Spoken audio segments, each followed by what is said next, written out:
Numunezero gusura kubana nk'abakozi b'ibiganiro bya HTV ndabaramukije ndabaye kandi nikaze mu kiganiro cambere cingo n'imiryango cyo mwaka wa 2025 twifurije umwaka mwiza n'ubwa mbere tubonanye twifurije umwaka mwiza uhoraho azabuzuze muri we muze mukure muze murondoke muri mwemu Imana izibashikane kure izibagurira imbibe izibagurire byose muri we kandi Imana izigeneza ingo zanyu n'imiryango yanyu muze mubona ubwiza bw'Imana muze muyimenye kurusha uko mwari muyizi. Ibyo ni byifuzo byanje kuri migwe mwese abakunzi ba kino kiganiro kandi nongera ndabaha nikaze muri kino kiganiro cuno munsi ico twashimye guherako kuri bamwe n'abandi ni kiganiro twari guhereza ko muri 2024 ariko dushimye kugiherako tuvuga ngo tuvugane kiganiro umutwe w'amajambo uvuga ngo kuziganya. Tuvuga amafaranga abantu b'Imana kuziganya amafaranga. Kuziganya amafaranga mbega birafise akamaro. Mbega babikora gute? Mbega tuziganya iki? Amafaranga gusa ava hehe hayo tuziganya? Bamwe n'abandi barashobora kwibaza ibibazo bakavuga bati niko dufise tuziganya kubera duhembwa make nta namara ukwezi, abandi bati kuziganya reka twizigira Imana izobikora kuva muri ntango duno mwaka tuzoshikana muri Decembre tuzobona ubwiza bw'Imana tuzobona Imana itwagurira Imana ituramira. Ariko kandi Imana irashigikira ikintu kijanye no kuziganya, irabishigikira mu gukoresha neza amafaranga Imana yaduhaye tutayasesaguye kandi tukayabika tukayagwiza akadodufasha gukora imigambi mu bwenge Imana yaduhaye no mu kuyumvira no mu kuyisenga no mu kuvugana bene data bandi kandi byose bikagenda neza. Dufite umutumira dasanzwe aza kudushingira intahe yatanguye ibintu by'amafaranga ryari, mbega yabikoze gute, mbega uno munsi byavye cyo byamufashije intahe araza kwitubwira. Ariko kandi mu gice ca kabiri turaza kumviriza umuntu bita umumenyereza mu bijanye no kuziganya no kugwiza amafaranga. Nta kindi kiganiro no musi tuvugana atari bijanye no kugwiza amafaranga. Umureka twakire tudatevye umutumire wacu nawe sundi yitwa Elia Cishahayo, ko bamuzi no kutamuzi ariko mugwa mumenye agomba twibwirire kuva mu ntango kuva ryari yatanguye kubona ibintu byitwa amafaranga, mbega yavuye yevoliwa gute, yakuze gute muri ibyo bijanye n'amafaranga, uno musagezehe. Ni mukanya amahoro Elia. Namahoro. Murakomeye? Yego turakomeye. No musi baye batumire bacu turabashimiye cyane ko namwitavye ubutumire bwacu. Yego mwakoze kudutumira muri televiziyo Ritage. Ego Elia rero ninde? Elia yaje kutubwira ibintu bijanye n'amafaranga mugabo kandi turashaka kumva intahe ya Elia nk'umuntu yaziganje amafaranga kandi aragira mu Mariya, nk'umuntu yaronse umuntu amufasha mu bijanye n'ivyo akora mu bijanye kuva kiri muto watanguye ryari byagenze gute? Intahe yanje burya ni nka ndende ariko mugabo ndashobora kuyivunagurika bangufiye. Kuno natanguye kuronka amafaranga mu buryo bw'igitangaza mu buryo butangaje, aho umuvyeyi wanje ariwe yafifashamwo yabaye nk'umukoca wanje. Aho nari mfise devoir ku bantu bakuriye ruguru, je mvuka haruguru Muramvya. Ku bantu rero bakuriye ruguru hariho bahajya batsiba ibiziriko bijya bazirikisha impene, burya bugwegwe babohesha amafaranga muri banke. Hariho abavuga ngo ubugwegwe ni ikintu gitoya, bo kubarimyi bazi yuko ari akantu gatoya, ariko ntibazi yuko burya bugwegwe bukora ibikomeye mu mabanke, kuzirika impene, kuboha imizigo, ubwo burafasha. Kandi n'igitego burya njabuka amazi nuko batabizi nuko batagiha agaciro. Rero umuvyeyi wanje yampa devoir yuko ngenda nkuvye igikamba kimwe ngiye kwishura. Aho ari muhanga mu mwaka wa gatatu. Mu wa gatatu w'amashuri y'intango. Y'intango. Ndatangura ndakuba igikamba ndaronka ibiziriko hama ndagurisha. Ndibuka ikiziriko twakigurisha amahera 5. Irigi ryagurwa amahera 15. Hama ndagurira irigi ndabundikiriza, maze kubundikiriza nzabana ndatanguye kuronka amafaranga. Uraronka inkoko? Yego ndaronka inkoko.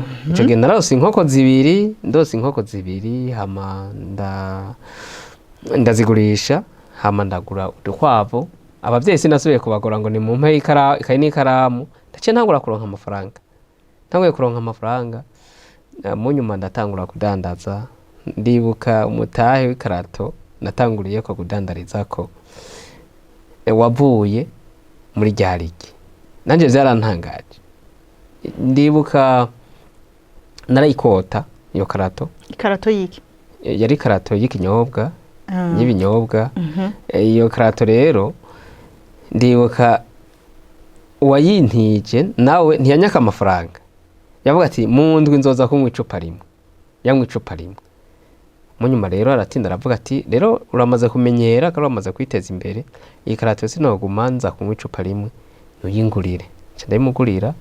Ndayimuguriye ndatinda. Ndibuka igihe naja gukizwa ntanguye kwakira agakiza ntanguye kumenya umwami Yesu nk'umwami n'umukiza. Nari ngeze ku makarato 18. Ego yavuye mu ajyarigi, yavuye mu ya karato imwe. Yavuye no muri caki ziriko. Yavuye muri caki ziriko. Okay. Shaka kumva tukiri ngaho nyene. Bega none ubwo bwenge ko numva rukiri muto. Ubwo bwenge uko kuntu umenye ingene ucubandanya nimbara amafaranga wakuye mu kiziriko ukacumenya ingene uyagurigi. Ubwo bwenge nubwo bwiwacu nk'ari undi muntu yagufasha. Oye muvyeyi wanje yarabimfashamo cyane. Yarabimfashamo cyane kuko yaratubuza kuja kwirigara. Akatubuza ico tubonye cari cyose kuca tushoka turya. Canke mukigura. Yatwigisha kuti amafaranga tegeza kuyaziganya. Ukayaziganya kuko twadandaje yaratubaza wadandaje ngahe. Ntiyayatwaka mbwa yaratubaza ati wadandaje ngahe. Uwo kacugira ubwoba bwo kuyajya kubera uzi yuko umuvyeyi habaca aca yakubaza ati none wewe wagiye kuyagura nkande ikicu tayafitiye uburenganzira. Urumva gacuba ngaho kacumega ntayo ufitiye uburenganzira kandi amafaranga bari kwawe mugabo umuvyeyi ukaba yabigufashijemo akakubera amaso. Munyuma urakizwa. Yego. Uratangura ibindi bishasha. Watanguye ibiki? Wagiye urakura gute? Ndibuka ico gihe burya nta muntu abura umupare. Ndibuka ico gihe twaciye tuja mu mbaho turasatura hama baratwiba baraza kuzipakira ijoro maze kuzipakira ijoro. Je sinari nzi yuko nzoja gukorera umuntu. Nari nzi yuko nzokwigumira mu buzima nyene bwo kudandaza ntazoshobora kuja gukorera umuntu. Munyuma rero ndatinda ndaja gushakashakisha ndatse ni Bujumbura ndavimuramvya mu buryo rero biteye ubwoba kuko sinasezeye n'umuryango. Naciye nzi ni Bujumbura maze kuzi ni Bujumbura abambonye kubera bazi yuko yari umudandaza ruguru ko gatumba ati duhigira ikibanza. Aho novuze ati ni mu mpigira akazi bo bavuga bati tuguhigira ikibanza cyo kugira iki cyo kudandarizamo. Tiyacho tubeshe wahombye ntabwo wahombye. Narahombye harabavye muga mu nyuma ndatinda ndashakashakisha naciye mu buzima bw'utorosha mu gisagara ca Bujumbura rya mbere uhaza kandi ukuze hama ndaronka akazi maze kuronka akazi biradudubiza mu mutima ibintu byo kudandaza. Ntiwigera wumva yuko ufise amahoro utari kuradandaza warigeze ku budandaza. Urumva nari nabihereye nkiri mutoya. Ndaja ngaho ubuzima ndabona yuko bucanganya mugabo ndabona ikintu cyo kuba umwizigirwa ni ikintu gikomeye. Ikintu cyo kuba umwizigirwa ni ikintu gikomeye kuko ndibuka naragiye ngaho ndaraba itongo sanga itongo ryarabaye nabi kubera iki nta mase ryari rifise mugabo kwa kuba umwizigirwa kwa kuba navuye ruguru ndi umwizigirwa ndiyumvira ndavuga none kuri utu dufaranga ndiko ndaronka nzoronka inka. Hama ndagenda muri banki ndasaba y'amafaranga maze gusaba y'amafaranga yanka baranyarukirije kuyama. Banyarukirije kuyama kubera iki bazi yuko ndi umwizigirwa ntazobanyanganya. Twa dufaranga nagenda ndahembwa cenja kutugura yanka. Nahejeje kumarira y'amafaranga ya yanka rya deni nza mbona yankirimye. Kundi umwaka nza mbona yanka iravyaye. Cashima Imana ntibwa wundi mugabo umutima n'umuntu no hanura kuba umwizigirwa. Kuko ntibari kumpa amahera muri banki atangwati ntabwo nari mfise ingwati ndende. Ubu uye muri 2022 2022 nza numva umuntu antelefone tiyeri ya makuru yawe ni sawa hari ikintu nashaka kukubarira. Cigiki ngo woshobora kuronka akanya ntoya nta mwanya mfise. Ubu nyine arigora aransanga ku kazi arambara ati narifise botike je ngomba kwimukira ijya botike mfise ni ntoya. Rero mu gihe rero ari ntoya shaka kwimukira muri nini. Aya mpungu ibintu by'amabotike je byaranteye umutima mubi. Sinzobisubiramwo narihanye. Uko kwihana kwabyo bwabura ubupfu bwari bujuju. Urumva nari ndindiriye ngo shaka ubuntererayo. Ariko mugabo yarantereyeyo. Mu nyuma arambara ati uko biri kose ntegerezwa kuyiha wewe kuko natembereje uburyo bwose bushoboka. Ni wewe nyene nasanze ari wewe. Oya bwa mbere nta mafaranga afise. Cya kabiri niyo botike nta n'umwanya afise. Icya gatatu niyo botike nta niyo nodandaza kuko ndihe ndiko kazi kabandi. None ntushobora gufatanya akazi. Ntushobora gufatanya n'akandi akazi ugashobora kwiyungunganya ubaza yuko uwo mushahara ari uzotuma uguteza imbere uzogera ku rwego rwo hejuru. Mu nyuma ndiyumvira cyasanga nivyo ivyo ariko arambarira. Urumva abaye umukoca ariko arankoca mu bintu ntumva mugabo aratinda arabinyumvisha ati basi rero je ndayikugopesha. Ubura yigopeshejwe kandi n'umunsi yo gutikira hari. Muri uko kuyigopeshwa bica birankangura. None ko ayikugopesheje ati ndaguhaye amezi 3. Nane mu mezi 3 zoba narose ayo mafaranga yayo yo kuyigura. Taya. Okay. Bwenge bucabura. Kanguka ati kandi ivyo uvuga ico kibazo naco. Ico kivuga ngo nta mafaranga ufise.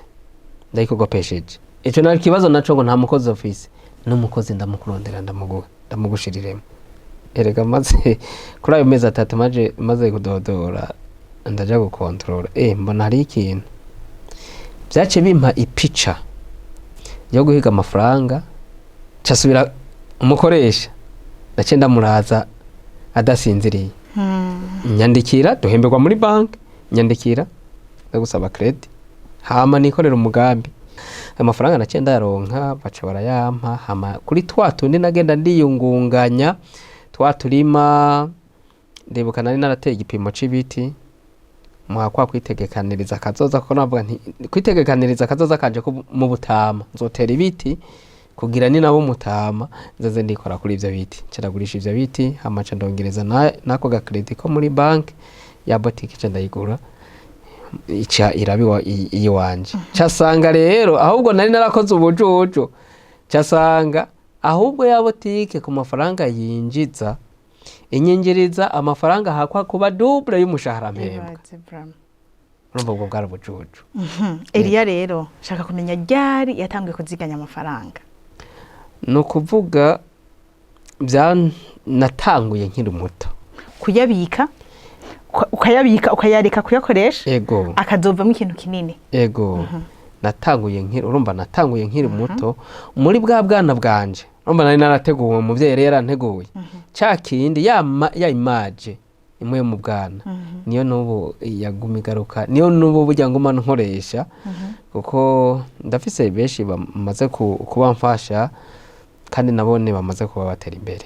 Nk'ubu uye umuntu ariko aratwumviriza canke karabona kino kiganiro atabona ingene yobika kubera akavuga ati Eliya nk'Eliya ufite baramuzi nimba hari umuntu akuzi avuga ati Eliya vraiment naho yobika ntaco sha urumva yarageze kure mugashaka kumva muri make muri kuzirika ikiziriko kusha kakantu wahera ko gatoye kujisha ikiziriko kakantu wahera ko gatoye kagwa 50 francs amafaranga 50 washobora gute kuyabika kandi uyakeneye. Ico gihe naciye ngira umuhati kuko urumva umuvyeyi yari devoir yo gukubiga ikamba kimwe mugabo naca ndenza nkaca nkubiga ikamba 5 urumva naragwiza kugira ndabe yuko nza kuronka yo nza kurya nayo nza kubika.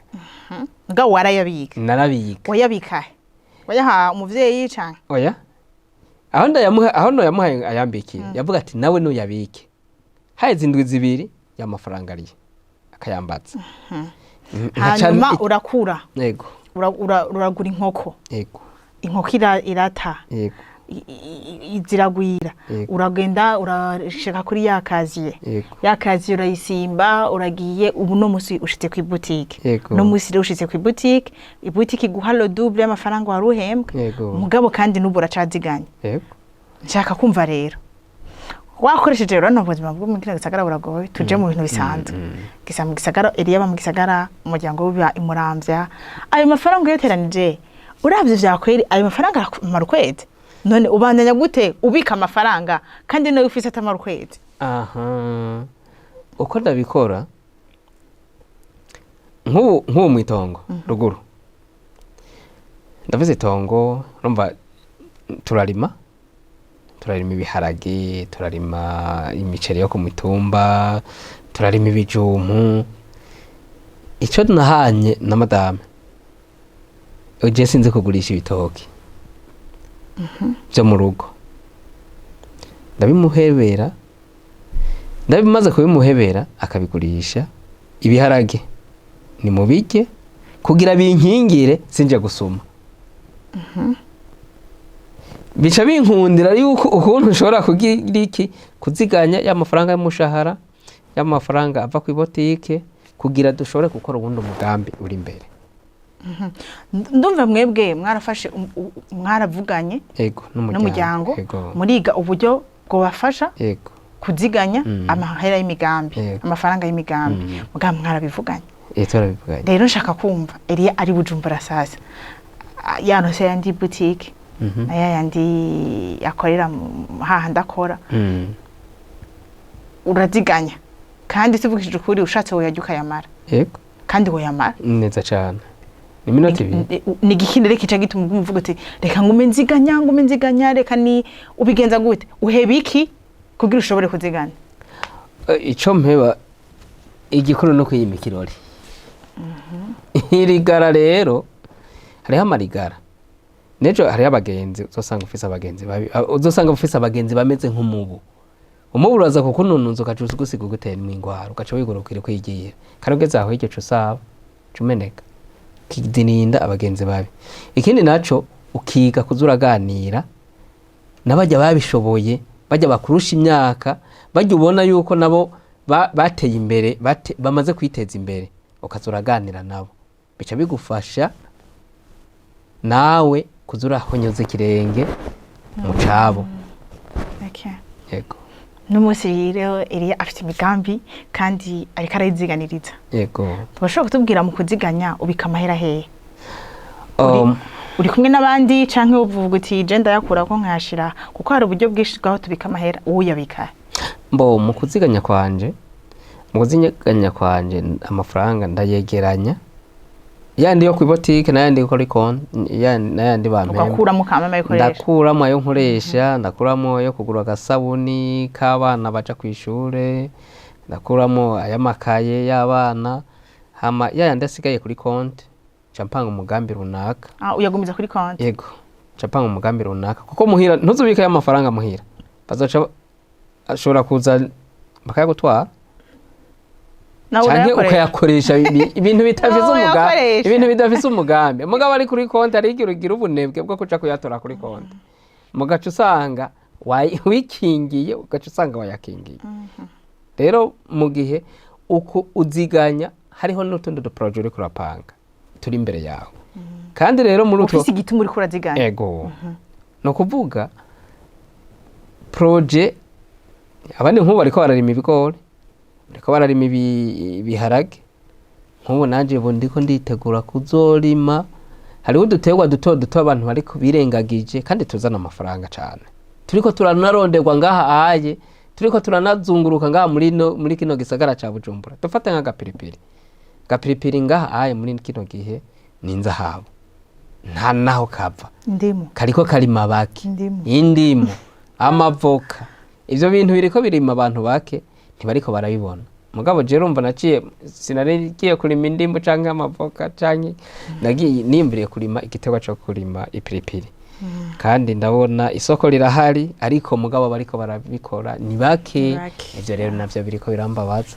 Rero muri ko kuziganya kwanje nk'ubu muri uwo mwaka ndashaka yuko tuzoza dushinga intahe kuvya gapiripiri navyo ukuntu kandi mu gapiripiri uduca usubira uziganye. ubu ngiye mu gapiripiri nta n'ahandi n'ubwenge bwanje kugira kuri no saha nabo duhuye bavuga ngo ni gapiripiri. Gapiripiri yego gapiripiri rero urakoze cyane ku bintu tubwiye, ariko mu gusozera kino kiganiro nashaka abantu ko baradukurikira ni rihe jambo babwira en fait wewe waziganije ukiri muto byaramaze kuja mu maraso yawe kuziganya, kuvuga ati amahera ndayaronse sindayakoresha ico nshaka ndakoresha ico napanze. Yego rero dushaka kumviriza ayo mafaranga turonka no musi atanakwira, Elia ni rihe jambo babwira abo bantu baronka ayo mafaranga yayandi make ngabo bafise imigambi n'imigambi badafitiye amahera, baronka make kandi bafise imigambi n'imigambi badafitiye amahera, wowe babwiriye ayo bitare ngo ni makeya ngo badafitiye imigambi, ahubwo niyo menshi bafitiye imigambi.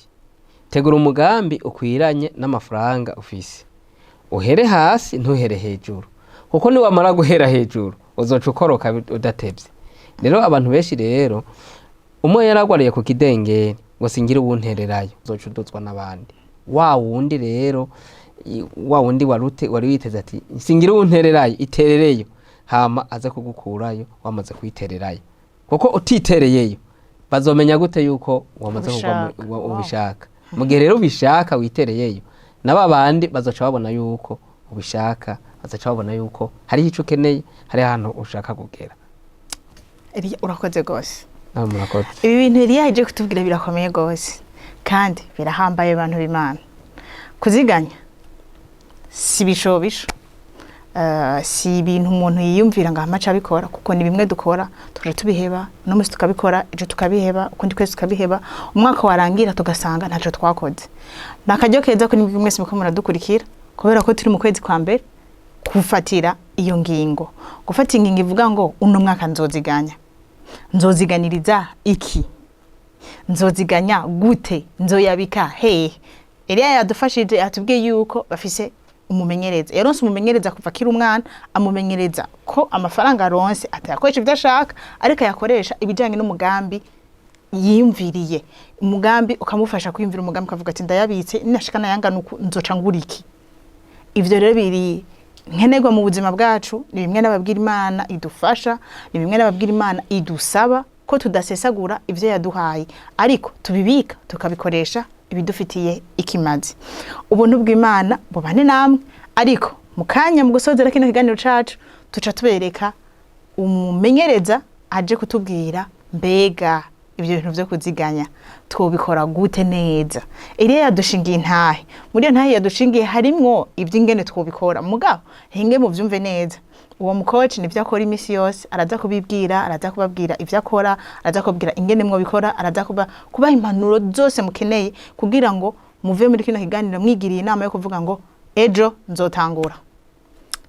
Ni mukanya cyo dukurikira uwo mumenyereza, mu mutega amatwi turaza gusubira mu gusozera. Icambere kuziganya bikwiye kuba ingingo ifatwa bayumviriyeko, bikwiye kuva mu bigumbagumba.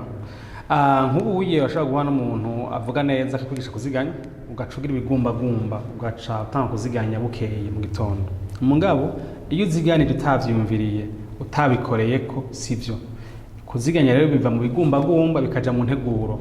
Mu nteguro bisigura ngo igikomeye suko nziganya amafaranga menshi mu mwanya umwe, mugabo igikomeye nuko nakira uwo muco wo kuziganya nkabiha bikaba integuro. Akarorero ndashobora gufatwa n'ibishobisho ibigumbagumba gaca nziganya miliyoni bishoboka. Ubundi umuntu watoya jewe ico nzokora umwaka wose nzokwama nziganya ibihumbi 100 ku kwezi, ibihumbi 10 ku kwezi, bivanye n'amafaranga uhembwa. Ico maze gufasha abatari bake catotse nuko ufata amafaranga yose winjiza ukayita ibice 100%. Harimwe amafaranga wahembwe ku mushahara, harimwe abakugabiye, uharura cyane ya mafaranga azaregiriye maza kenshi cuyita 100%. Mu 100% rero hari amafaranga nk'umukirisu uza gutanga wemera kigira 10. Hari abatanga 10%, 20%. Dufate kuri 10%. Amafaranga twita Imana 10%. Uraca hazamwo mbega hacakurikira iki? Washaka kwiyumvira hagati yo gutunganya ibindi bikorwa aho gira ama dépenses ati jewe naza kuziganya mu nyuma. ubwo mfise rero canke ico abo dukoranye umwanya munini yacagaragaye nuko iyo wiyumvire kuziganya inyuma y'amadepense wagize usanga bitakunze. Cangira nti rero muri vya bice 100 y'amafaranga yose winjiza wakuyemwo 10 vy'Imana 10%, usigaranye 90. Fata rero ingingo wifuza kuziganya angahe. Niba bavuga ati nifuza kuziganya ibice 5%, uzobusigaranye 85 zo gukoresha ibindi bintu. Bisigura kaho uzoba inzu uzopanga imisi mikuru zo kwitaba abo uzotera byose biza kwisunga yabo 85% bisigaye. Niba bavuga ati jewe nshaka kuziganya 10%, bisigura ngo 10 vy'Imana 10 byo kuziganya usiganya 80%. Rero kuziganya tubikure mu bigumbagumba nga tubishire mu ntego. Muribaza ko kuziganya bikunda ku bantu bose? Ntarimo tuziganya. Kuziganya ntihaziganya ubuhembwa ku kwezi, ntihaziganya uwinjiza ngo tubivuga, haziganya umuntu wese ageze gukoresha amafaranga. Nimba umuntu aturaba kuri televiziyo Heritage afise consommation nimwe ikintu kimutwara amafaranga, uyu muntu abwiza kuziganya. Si wa undakora shaka wasigura ati no je mbayeho biranangora kuba ukwezi ko guheze, muga nimba wambaye ipantaro waguze amafaranga, nimba uriko turaba wambaye amarori wambaye ishati wabwiza kuziganya kubera urakeneye amafaranga. Icambere tuvuze ngo umuntu akwiza amadepense ku kwezi, mbega yatuvuza twisunze iki? Kubera twibuke yuko hari ibintu dukenera kugira tubeho ubuzima, ibintu twifuza dushaka ubuzima buryohe gusumba. Iyo rero turakunda kuvanga ama besoins et les désirs, mbega niki kintu jewe nkeneye kugira jewe mbeho, hama niki kintu jewe nifuza cyo kugira ubuzima buryohe, sokana banaka nje kuri standard zimwe. Iyo tuvuze kudakwiza, mbega twatawe dabo tuvuze kudakwiza iki? Ikindi naco, iyo uziganye imbere yo gukoresha amafaranga, uca ushiraho uburyo uzoyakoresha wisunze yasigaye. Akarorero, nimba navuze ko nzoziganya ibice 10%, nahaye Imana ibice 10%, siganya ibice 80%. Invitation y'urubanza izoza, umuntu azonterereza, sinzokora muri bya 10 byo kuziganya jamais. Ndamubwira nti mbabariye mbonye ubutumire bwawe ntevye. Daboro kwanza hari ku itariki ni kubona ntazoguha bizoba. Ubu rero ubutumire ko bushiye buzi bwerekana neza ko jewe yo mu mafaranga mfise gukuramo ntayariho, kubera ntavyo narateguye canke ntayahari. Shaka gutombora gasanga kwezi yarasigaye, mugabo kuziganya bishoboka igihe cyonyine bibaye integuro. Integuro zikorwa ryari? Ndatera intege imiryango kugira integuro zo kuziganya umwaka utanguye. Biha integuro mugabo ntibishobisho, apana kwa ziganya mu kwezi kwa mbere gusa, kwezi kwa kabiri habe integuro. Kubera atanteguro ihari, ukwezi kwa mbere uzoziganya, kwa kabiri uziganye ucunyika. Kwa kundi tubona abantu benshi bagira sport mu kwezi kwa mbere kubera bifuza gutakaza ibiro, mugabo kwezi kwa gatatu no kwa kane byaraheze. Abacika intege hagati iyo bamaze naho babifashe nk'integuro mu nyuma bakadendebukirwa kubera ko peut-être les dépenses cyangwa amahera ahora binjida yagabanutse mu bahanureke. Icambere uyumvira, mbega uko kuziganya kwiwanje kumari iki? Kuko iyo wabiteguye neza n'igihe bya bintu bigabanutse, kwa kuziganya kwagwiza gusahiriza. Ahana turavuga ngo ziganya hehe, tuza kuhavuga ndibaza kuko c'est plus important ko tumenya mbega abandi ko ndaziganya haransahiriza, haranyunganira canke harayamara. Ubu rero nimba ko kazi byahindutse aya nahora ndonkantu kanaka yagabanutse, ndashobora gusura nkicara nkevara nkaraba yanteguro nkasuzuma nkavuga nti ndavye singishobora kuziganya ibice 10%, nziganya kuvuga ngo muri yaya ndahora sohoka warabye usanga mu byukuri ni ibyo ukeneye bidaharucupfa. Mugabo nimba bagabanije ugasanga muri bya bindi ibintu ukoresha bya bice bisigaye byo gukoresha, ugasanga hari n'ibintu ukuyemo utopfa, uzagobandanya no gutera intege kutihemukira ku ntego yo kuziganya wihaye.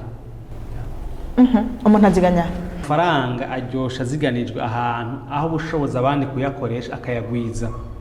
Bisigura ngo tuziganye mu mashirahamwe abijejwe, ndavuga ama bank na microfinance. Tuziganye ahantu hama tubabaze, tugira ibibazo, tubaze ibibazo, mbega jewe nziganije nga je nzohungukira iki? Ugenda negotiate umuntu aho uzoziganya muri iyo bank cyangwa microfinance, bagusigurira amafaranga bazoguhako wicaritse amafaranga yawe kwezi kose umwaka wose imyaka 3. Mbega uzoyazanira rimwe, ni kuvuga ngo basigurire icambe cyo wokwirinda nuko ziganiza kuri konti kuha ya konte uzo turabikura kuko dushatse turahahombera ko rya konte uzurabikuza uko ushatse irafise amafaranga agenda ku kwezi atari munsi ya menshi ngene nka 6000 batari bake baka mugabo haraho haka 3000 igihumbi nike ni kuvuga ngo n'amafaranga aza gusohoka ku kwezi kubera ko banki canke microfinance yagutunganije ibikorwa by'iyo konte yawe. Iyo konte yawe rero uciye yiziganiriza uratakaza, mugabo hari izindi konte epargne zo kuziganya amabanki canke amashiramwe canke microfinance n'ayandi yasizeho kugira ngo atere intege abantu bifuza kuziganya. Hama nabo nyene n'abadandaza ntibatanga kumwe, ni mwiha igikorwa cyo kuzigendera muzisuzume muzibaze haje uzo mpangara tugire uwo mwete kugira ubumenyi bwerekeye amafaranga yacu tubaze ibibazo aba tatwishiye tubahebe. Hari igihe usanga petete ari ibibazo baza bakumenga ntore kubibaza, mugabo ndatahura umuntu agiye gukompara akagenzura amashira hamwe nk'atatu kavuga ati nagiye muri gashiramwe kanaka batanga ibice 6%, ujya atanga 6.5, ujya atanga 8, ujya atanga 5, mugabo ujya nawe amakondisiyo waragoye nimugerageze mubaze muce mufatinye vuga ngo ndaze bona gendeye jewe ndanyuzwe na bujya bubiko kanaka abari ucubika. Amahera umuntu yaziganije ayakenera ryari ayakoresha ryari? Ari kuziganya mu byukuri kuziganya birabisha akenda kivugira nk'umuntu abivuga umanya munini ndabivuze imyaka 15 suko biryoshe. Kuziganya ni sacrifice, kuziganya ni kintu ni kiguzi ntagira bavagira mu mbango ntagama haba munsi biri munga ni kintu nza guheba kubera gwa karorero. Hari abantu merekeje imyaka 10-12 mu kuziganya baradugije umuhindo wo kuziganya. Iyo ndiko ndabaza nti mbega none ajya amafaranga wacuziganya wayakuye he? Ku kazi barayakongeye inyishu ndonka ku bice 80% ni no, ku kazi ntibayanyongeye niho horo yashira. Ni kuvuga amafaranga usigaye uziganya ku kazi saye bakongeye bisigura ngo yahora aje ahandi hantu. Ubu rero ucuyaziganya ubwa mbere kuziganya ni iki? Kuziganya ni kiguzi. Ni kuvuga ndihevye uyu munsi abagenzi banje bose basohotse badusaba guterera 30,000 ndabihevye ko nifuza kuyaziganya azoshikane ngaha. Abagenzi baza kugutwenga baza kumva kubinuvye murabizi mu siriti mu wundi wacu no social afise kibanza kininiya and muri Afrika tuvuga ngo I am because you are ndiho ko ruriho bisigura ngo ngaha turakeneraniye. Hano hantu bidusaba ingufu nyinshi kutemeranya na vyose. Nzosohokana namwe nzoza mugabo jewe hajya ahantu mwategeho gufungura sinzofungura. Hamagira rero ubwishipa ni fierite cyane uvuga ati jewe sinza kwafungura ko harazimvye ndaza kuza nafunguye mugatoza kwicarana. Gerageza murabe nimba ari kwicarana dufungue twese sani ya 100,000 ya 40,000 ntayo office so honnête ushovuga ati jewe nzoza mugira musoze ndabatere inkuru nyinshi wanagomba ko jewe nzoza fungue mu bwiza kuri 2000 twafise inkuru nyinshi wanazuma namwe. So ico gihe rero urumva bica bigenda ku mugabo ubundi ntitubishiremo urumva ngo biraryoshe ngo biroroshe. Sinzi jewe ivyo nkoze imyaka 15 merekeza abantu ntivyoroshe mugabo barabishikako twarabishitseko. Uno munsi nibaza yuko iconse bakwiga nuko taziganya mugabo kuziganya byaramaze kwinjira kandi abantu tujanye imyaka yose ico bo kwiga gushasha nuko bataziganya kuziganya byaramaze kwinjira. So rero kini komere mu kuziganya umve ko bitaryoshe bisaba ikiguzi ni kirumara ko duhuza na why kubera iki twifuza kuziganya, kubera iki jewe nifuza kuziganya. Mbega mu muryango wacu twifuza kuziganiriza iki? Nabakara ibintu byoroshe ku muryango mwicaye mwese mukara mu muryango wanyu mukeneye iki mwaka wa 2025? Dufata karore umuryango mwese murahujije ko mwifuza guhindura imatera, mwifuza guhindura imodoka, mwifuza ikintu gishasha muza kugura. Nimuvugane mwese mu muryango ko mwifuza kuziganya amafaranga 200,000. Abo curaba rero ibiciro byo no munsi kuza bitandukana ibiciro byo mu mpera z'umwaka wo mu mwaka uza. Kuvuga tufata ko twifuza 800,000 aya zova he ntibazowongera tubwiza kwica ibintu. Muca mubwira umuntu wese re mu muryango aha niho nkunda iyo kuziganya bicitse ica umuryango. Mbega mu muryango wacu amara twayakura he? Umwana aca kubwira ati papa uhoruma 3,000 yo gufungura ku ishuri mbwa iri yamuhaye gufungura 2,000 urakoze mwana igihombe ku munsi kiracitse ça fait 30,000 ku kwezi. Umugabo ati nanje naho nangira social kabiri mu ndwi mwe ko abantu dukorana dupfana kinini ya munyemere nzozanagana rimwe mu kwezi rimwe mu ndwi canke rimwe mu mezi abiri canke rimwe mu kwezi hatucasigara ngaha je naho nasanga nakoresha 50 sawa mama nawe ati jewe n'ukuri hari impuzu mpora ngura ntabikeneye ku kazi baje bakangerageza ngasanga naziguze sinzozigura tuko turajana twese on va trouver ibihumbi amajana 8 yo kuzogura caka twese twifuza mu muryango kuziganya rero biraryoshe bifatanye na kubera iki kuko abantu bafise ubwoba ari amatema abiri kuziganya no kudana no gushira amahera muri business aba savers n'aba investors aba rero abantu baza gushira amafaranga mu bintu ngo yazane n'abantu basanzwe barinda impanuka bafata ama risk kuziganya rero birashobora gucika inifaso uburyo bwo kuyagwiza mugabo bitakuvunye bitagusize mu mariske menshi mugabo ubundi kuziganya biryoha neza utahuye yuko atari bigumbagumba ari integuro kandi gutegurwa bisigura gute rero biraza gutegurwa hama ubishikako kubera uzi why kubera iki nza kubishikako mbega amahera umuntu yaziganije arashobora kuyakoresha d'urgence ikintu kije gihutihuti utari witeze atandi mafaranga ufise urashobora gutora ayo waziganije ukayakoresha icambere uziganiriza intega bizoza ayo urgence ugacugira agakone kiwawe haje amafaranga y'intega bizoza akenshi amafaranga arafasha abantu bagwaye y'abantu babuze abantu bageze ikintu mugabo uyu munsi hari ubwishingiza ama assurance hari abantu babyoroheje mugabo ubundi wogira ati jewe ndaziganya kuri konte amafaranga y'intega bizoza ica kabiri ndaziganya amafaranga ikintu nzogura nifuza kugura ça peut être une télévision mu muryango shaka kubiradio shaka kuba telefone shaka kubiki kacuya ziganya ica gatatu kuziganya amafaranga y'umugambi uno musi nkora ahantu ndaryohewe peut-être barampemba neza mugabo ndazi ko retraite nzoshika ahantu nza nkukuruka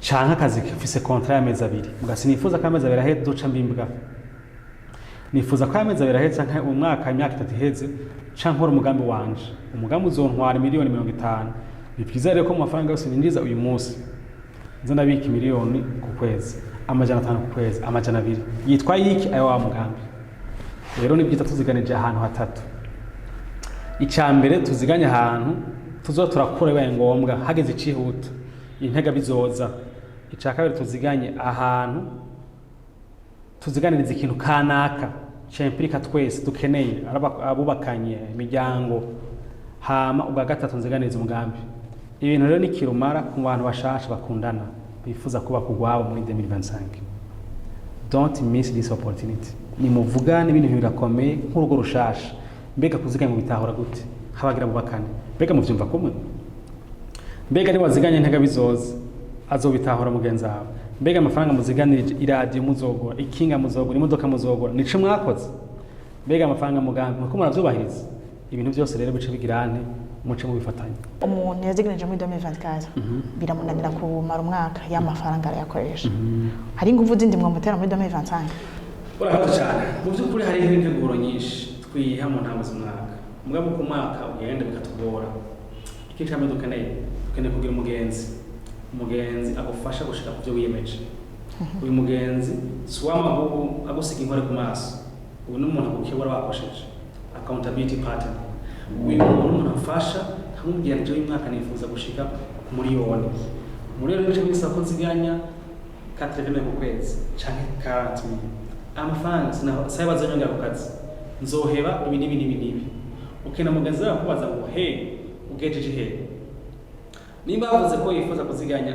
umuriyoni n'amajana 2 ku mwaka wose nimba buri wese birakomeza kuziganya ibihumbi ijana ku kwezi none cyusi y'amezi ane cyo gitanga kuziganya cyane bishoboka cyo tumukene wa mugenzi muzamurahura mu kwezi akubaza ugejeje he uyu mugenzi ntakora gusa ko kuziganya akora muri byinshi mugabo afasha intego twiha mu buzima kutishikako duherekejwe rero cyane notende ngo umuntu uko yicara akambega byankiye mbega haragiye mikiryoha ubwo nibifatiye ko yari yabikoranye ibigumbagumba bitigeze binteguro birashoboka mbega ubwo ntiyo barananiwe kubera wayi gituma ariko araziganya ciwe kitari gikomeye kitamutera intege kubera iyo igituma ugomba kuziganya gikomeye kuri wewe biraryosha uraba icyo urashikako ukavuga ati wow kanihangana abagenzi bakaza bati urumva twe muri Tanzania ibintu bimeze neza biraryo murakoze cyane singera muri Tanzania kubera ko ndaziganiza hirya kintu ico kintu ukizi neza kireka gutera intege umukira mu gitondo umuvyuka ukara ashengeze he sigaje amajana 5 sigaje amajana 2 motivation nico ushobora aho byanyi mbega twabigize bigomba guma ryatsi kuntegura bwa kabiri igituma kuraziganiza bumva gikomeye hama baziganije he nimba baziganije ahantu bazarabwa muri ako kwezi kozana message notification harinje yakora baziganije aya nayo nyene biragutera ibintu gufasha iyo byaba byoroshe wanje kuraba mbega byankiye he canke wabuze umubiganira waravyanditse gusa ntabise mu ngiro kubera nule coach abantu baherekeza abana bamenyereza turafise igihe bukomeye mu buzima bw'abantu ukubafasha gushika ku byo biyemeje gushikaho so uko tubategeka nuko tubibibutsa kenshi nuko tubabaza ibibazo nuko tubibutsa ngo urazi dukora zigana warame ko yifuza kuraya modoka none ubona ko imvura ikubise hasi umwibutsa ushaka ndiyemeza umwibutsa handi yifuza gushika tubigena neza jambo ryanyuma ikibazo cyanyuma kivuga ngo mbega 2025 abantu batari bwabikore canke abantu bahinduye ubuzima yari umusore yabikora ari umusore uno musore yaragize mariage bica birahinduka la santé la bica birahinduka wewe hari cyo mufite mumubwira kwe kuziganya mubwire cyakintu gituma rero mu byo muvuga negeze guherekeza aba fiancé ari ko murangira ya gestion de ressources au niveau de ménage aho gufasha bubakanye abategura kubakana kugira gestion kubungabunga neza amatungo y'urugo Manaze kana muri sena ko aratubwira imvo zituma abantu bawukana harimo igihe umwe muri twebwe yakano bigihe umwe muri mwebwe agaragaje ko afite umutima ugusesaguza amatungo y'umuryango ico gihe alors ndazi ko muri tasi byari igihe batavyumvira ko benshi mugako kano karimo igihe umwe muri mwebwe agaragaje umutima gusesagura amatungo y'umuryango iyo nimvo yambere ushaka gutuma abantu bifuza kwawukana anyway ntibishikaho mwawukana ahubwo ni mubivugane rigashaka gusanga iwabo ataziganye nta gitangaza kirimo azokora ibyo yabonye muhira bakora ubundi ugasanga baraziganye mugabo akaziganya batamubwiye igituma agace bikora bikamubabaza bikabigiramo inzigo kuko yakoze babikora mugabo atamubwiye igituma come on ganira nk'umuryango twifuza kuziganya kubera iki ahari muhatebe muhejeje tuziganye he muhejeje uzokora iki je nzokora iki je nzoheba ikawa je nzoheba gusohoka n'abageze mu kabari kugira ngo tuyaziganye wow it's amazing ariko muce mubigenza mwavyumvise ibimwe yatubwira na bya bindi adasozerereye ko umukoci wacu Ezekiel turamushimiye gose kuri ibintu aje kutubwira ariko kandi nukuri ibi bintu reka tuzosubire muri kwezi kwa 12 kwa 2025 twigira inama kandi twitosora mbe vyatunaniriye hehe mbega ubundi mwaka wa 2026 aho twamaze gushika muri 2026 ni igiki twokora kugira ngo bize bigende neza rero abantu b'Imana cyo kandi cyambere ndabahaye ndifuza ko muri 2026 muri 2025 mu kwezi kwa 12 muzogaruka mu twandikira mu dutelefona mutubwira ngo byarakoze byarashobotse kandi byaratugiriye ikimazi ndabifurije ko bibagirira ikimazi ndabifurije ko bikunda ndabifurije ko mu mwinvestisa ko kandi ko muguma mwiyumvira ibijanye na kino kiganiro n'ibinye doje kubabwira ubuntu bw'Imana bugure mu ngo no miryango yanyu umwami Yesu abahezagire.